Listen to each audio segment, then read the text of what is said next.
Welcome back, everyone. So this video is just my way and my attempt to wrap up the notes that I have taken on the Christopher Watts and Shanann case and put it all, to bed, I guess you'd call it. I was taking all my note cards and scanning them and then saving them to a digital file for longevity because, well, I guess I'm kind of a fact hoarder. So these are ones that never made it into any of my previous videos. I just was never able to find a place to put them. So let's get to it.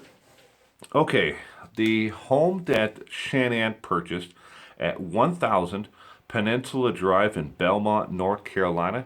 She had that house customized and built, and she took possession of that home on 1/1/2011. Now, 100% of the money that she used to get into that home and the credit that she used to get into that home was hers. That money didn't come from anyone else except for her. Between 2009 and 2019, obviously, she's deceased, but, I'm just saying 2019, but at the end of the year, that 10 years, less than 10 years period there, Shanann has no less than 20 previous addresses during that period of time. Shanann's ex-husband, Leonard T. King, is an attorney that is well known. He works in the Laurinburg, North Carolina. I'm sure I'm mispronouncing that, butchering it. Someone will comment below in the comment section and tell me that I'm wrong. The divorce between Shanann and Leonard was, I guess, somewhat mutual. It's pretty much she decided what she came into the marriage with, she took. Whatever he came into the marriage with, he took. They did not have a financial settlement, where he paid her any kind of support payments or anything else. She made her own money. She had her own thing. And Leonard actually filed the paperwork for divorce first before her. And he noted in the paperwork that she just stopped coming home. She told her friends and her social media posts that she just couldn't get along with Leonard anymore, and she just stopped going home.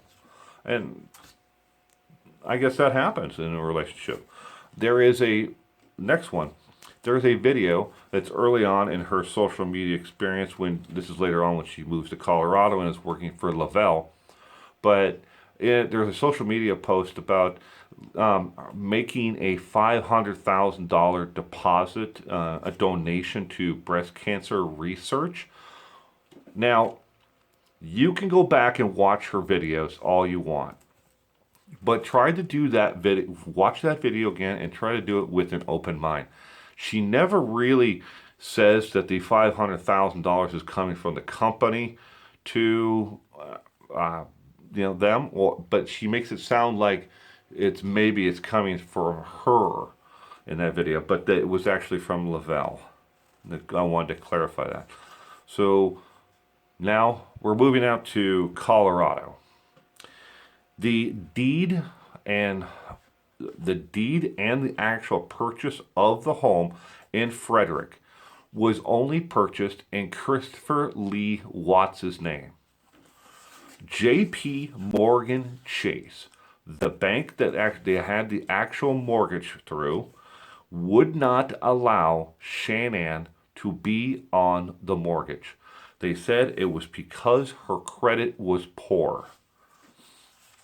That was what J.P. Morgan Chase said. Going back to the home, Christopher Watts' closing date on the home was May 1st, 2013. He purchased a home for $392,709. That was his closing costs and everything. $392,709. He put exactly 7% down, and it came to 7% with all the fees and everything. It was an FHA loan. On June 15th, 2013, Christopher Watts, along with Shanann, Ruschek, not Watts, but Ruschek, went in and used her ID before, that she obviously still had from before she was married, and they added her as Shanann Watts to the actual deed information. So she had a stake in the home, but she could not be put onto the mortgage. At that time, they had made no more monthly mortgage payments, because normally when you buy a house, you do get a grace period of 30 days after closing before you have to make your first mortgage payment. And they did not make that. From the time that they purchased a home until the end, they had been behind on their mortgage a total of 11 times in 6 years. At the time of the actual murder, they were behind by 2.5 months at that point. So two full monthly payments. They were only making partial payments at the end. Yeah, there was a point where Shanann was making $70,000 a year, reportedly by her own statements on social media, and Christopher Watts was making $67,000 a year at the oil company. There's no way to actually prove that. That is her own statement. Christopher Watts, not only his neighbor who has the CCTV video camera of him, Chris pulling back in the truck into the driveway, he told him, and this is in his police statement, the statement to the police during the investigation, Christopher Watts told him not on one occasion, but on two separate occasions, that they were thinking about putting the home up for sale. Most likely, probably, when they were way behind on their mortgage payments again. Now, keep in mind that they did file bankruptcy in 2015. So about 2.5 years after moving into the home, they were swimming, sinking fast. They were trying. All right, daycare. The daycare that Shanann and Chris had Bella and Cece in was a very prestigious daycare. This is not your normal run-of-the-mill daycare. This is not like KinderCare. I don't know where you're watching this video from, but they're a national chain of daycare centers. This is not your lady down the street watching, the children while you work. This prestigious daycare has right now, according to when I did this research, and that would have been December of this past year, they had a 2-year waiting list to get a child into this prestigious daycare center. It costs $25,000 a year for the daycare. $25,000, and that is for the two, one going full-time, one going part-time. $25,000 a year. Ouch. Okay, in the bankruptcy that Christopher Watts and Shanann had, some bills were taken care of, and some bills they were determined that they still needed to pay part of the bill. Shannan's spinal surgery, they stopped paying on, and they were they probably would have been sued in 2019 for that bill, or had his or her wages garnished for it. $27,351 was still owed on that medical bill. Not the only medical bill that they stopped paying on, though.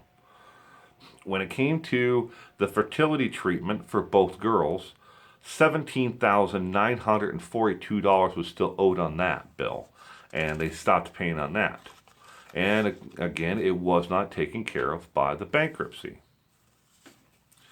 So that is it. Those are the cards that I had forgotten to report on. Didn't find a way to get them into videos previously. Now I'm sure that I will see in the comment section that all these facts have been talked about, and they've been reported 1,000 times. Not by me. I forgot to do them. Just never found a place to put them in a video. So, all right. Thanks again, everyone, for stopping by. and checking out the video. Here at the end, next, if you're smart enough and stuck around this long, I'm going to put up some pictures of Shanann when she was a child and pictures of Bella and Cece. Take a look at them and you will see a very close resemblance, especially with Bella and Shanann. Now I've watermarked these because I'm tired of people stealing my photos and putting them up on their channel. So, but you can still enjoy the photos and anyways, you stay safe out there.